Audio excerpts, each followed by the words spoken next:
Listen to the Buddha. The body is a miracle. It is extraordinarily beautiful, extraordinarily complex. Nothing else is as intricate and refined as the body.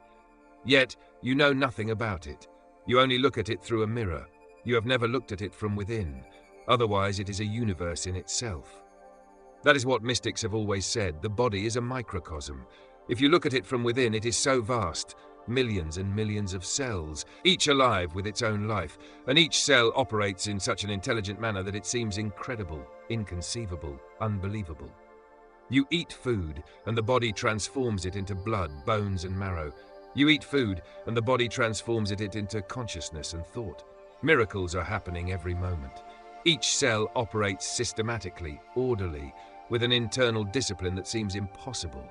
Millions of cells. 70 million cells exist in a single body. 70 million souls. Each cell has its own soul, and how magnificently they function. How consistently they work. How rhythmic and harmonious they are. The same cells become your eyes. The same cells become your skin. The same cells become your liver, your heart, your marrow, your mind, and your brain. These same cells specialize. They become specialized cells, but they are the same cells. And how they function, how delicately and silently they work. Immerse yourself in it. Delve deeply into its mystery. Because that is where you are rooted. The body is your soil.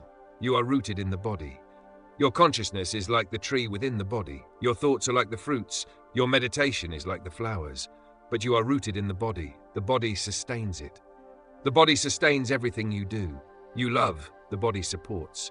You hate, the body supports. You want to kill someone, the body supports.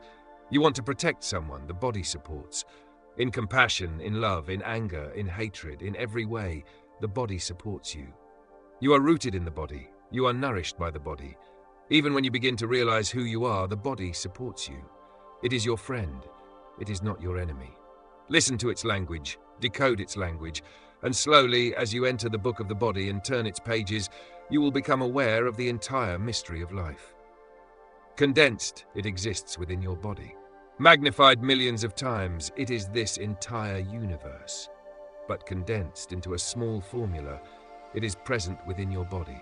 The body contains all the mysteries, all the secrets that the entire universe holds. It is a microcosm. The difference between the body and the universe is merely in scale. Just as an atom holds all the secrets of matter, the body holds all the secrets of the universe. One does not need to search for secrets outside. One only needs to go within. And the body must be cared for. One should not go against it. One should not condemn it. If you condemn it, you condemn God, for at the deepest, most sacred place within the body, God resides. God has chosen this temple of the body as a dwelling place. Respect your body. Love your body. Take care of your body. The so-called religions have created much antagonism between humans and their bodies. It is true that you are not your body. But that does not mean you should oppose your body. The body is your friend. The body can lead you to hell, and it can also lead you to heaven. It is simply a vehicle. It is neutral. Wherever you wish to go, it is ready. It is an immensely complex, beautiful, and orderly machine. The more one understands their body, the more one feels reverence for it. And then, what can one say about the entire universe? Even this tiny body contains so many miracles. That is why I call the body the temple of the divine. And once your attitude towards the body changes, it becomes easier to go inward because the body opens up to you. It allows you to enter. It begins to reveal its secrets to you. This is how all the secrets of yoga were first discovered. This is how all the secrets of Tao were first uncovered.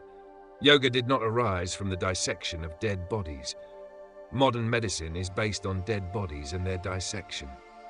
There is something fundamentally wrong with it. It still cannot comprehend the living body. Dissecting a dead body is one thing, understanding something about it is one thing, but knowing something about the living body is something entirely different. Yet modern science has no way of understanding the living body. The only method it knows is to dissect the body, to cut it apart. But the moment you cut it, it is no longer the same phenomenon. Understanding a flower on its stem on the tree is one thing. Cutting it, dissecting it, is an entirely different matter.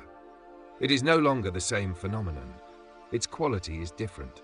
Albert Einstein had a certain quality that his corpse does not and cannot possess. A poet dies, the body is there, but where is the poetry?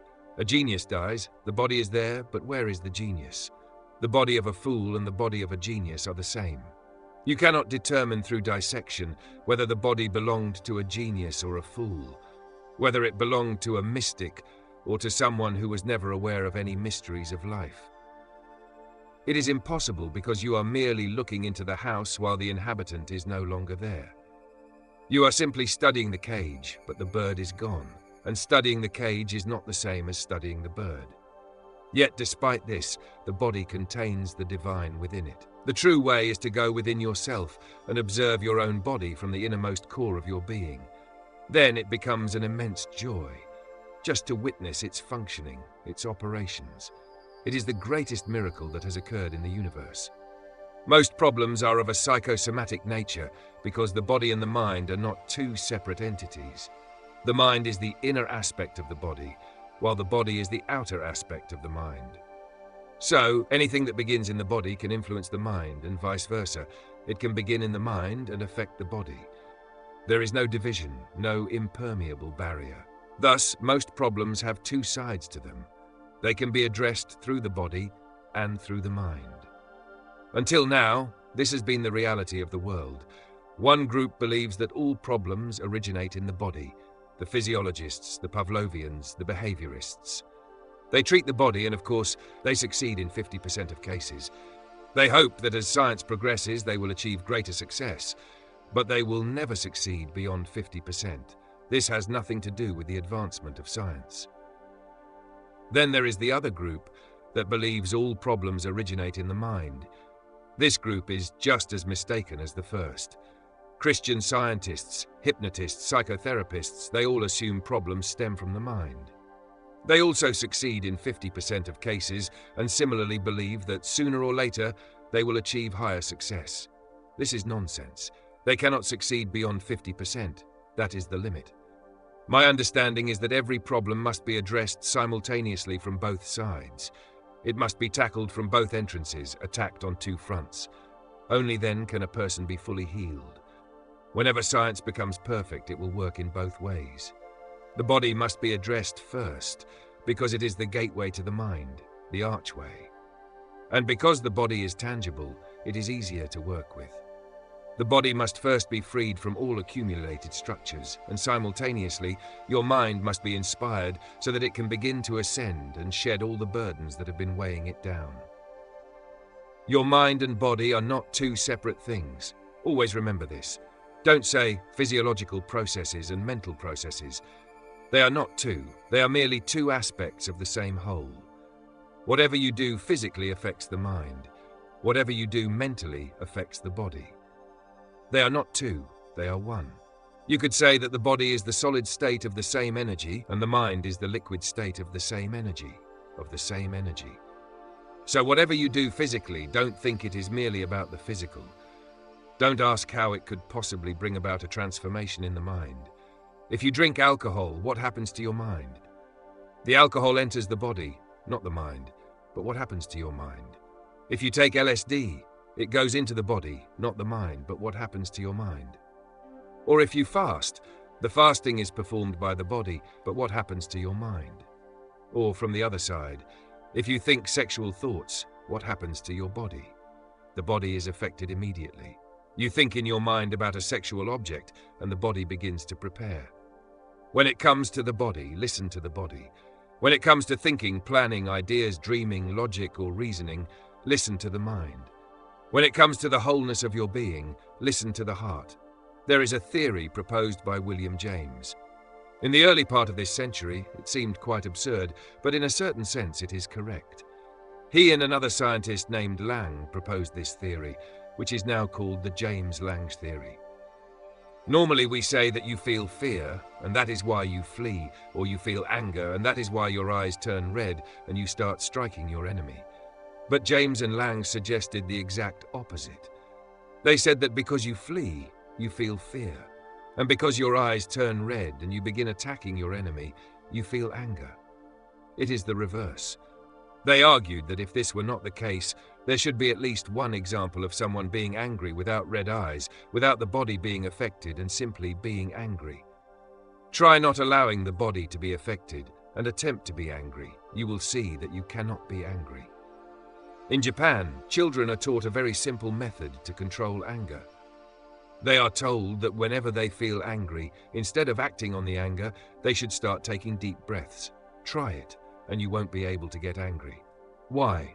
Just because you take deep breaths, why can't you become angry? It becomes impossible to feel anger. There are two reasons. First, you start taking deep breaths, but anger requires a specific rhythm of breathing. Without that rhythm, anger cannot exist. A specific rhythm of breath, or chaotic breathing, is necessary for anger to arise. If you begin to take deep breaths, anger cannot erupt. If you consciously take deep breaths, anger cannot express itself. It requires a different kind of breathing that must accompany it. You don't need to create it. Anger will create it on its own. But with deep breathing, you cannot be angry. The second reason is that your mind shifts. When you feel anger and begin to take deep breaths, your mind shifts its focus from the anger to the breathing. The body is no longer in an angry state, and the mind has redirected its focus to something else. It then becomes difficult to remain angry. This is why the Japanese are considered the most self-controlled people on earth. This is simply due to their training from childhood. It's hard to find such cases elsewhere, but in Japan, this still happens even today. However, it is becoming less frequent because Japan is losing its distinctiveness, becoming increasingly westernized, and traditional methods and practices are fading. But it has happened, and it still occurs to this day. A friend of mine in Kyoto wrote me a letter saying, "Today I saw such a beautiful incident that I wanted to write to you about it. And when I return, I want to understand how it could be possible. A man was hit by a car. He fell, got up, thanked the driver, and walked away. He thanked the driver." In Japan, this is not difficult. The person must have taken a few deep breaths, and then it becomes possible. You are transformed into a different attitude, and you can even thank someone who almost killed you or attempted to harm you. Physiological and psychological processes are not two separate things, they are one. You can start from one end to influence and change the other. Treat humans as a whole. In a better world, everyone in the profession of healing the body would meditate. When the body is in pain, there must be something behind it, because everything is interconnected. Therefore, no one can be treated simply by addressing their body. Their wholeness must be treated. But to look into someone's wholeness, you must also look into your own wholeness. Every therapist should be a meditator. Otherwise, they will never be a true healer. They may hold degrees, they may have medical licenses, but to me, they are quacks because they do not understand the whole person and will end up treating only the symptoms. Health is a sense of well-being. It is when your entire body operates at its peak without any disorder. You feel a certain wholeness, a oneness with existence. Someone may have symptoms, like a migraine or a headache. You can treat it, but you must look deeper into why this person has migraines in the first place. Perhaps they are overburdened, anxious, or frustrated. Perhaps they have become so withdrawn within themselves that it causes pain. Perhaps they are overthinking and not allowing their mind to relax. You can treat the symptom and you can force it to disappear with drugs and toxins, but it will reappear elsewhere because the root cause has not been addressed. The symptom should not be treated. The person should. And the person is an organic whole. Sometimes the illness may appear in the foot while the root cause is in the head. Sometimes the root cause is in the head, but the illness manifests in the foot. Because the human being is one absolutely interconnected. Nothing is isolated within a person. And not only is the body interconnected within itself, but the body is also connected to the mind. Then the body and mind, both the physiological and the psychological, are connected to the transcendent soul.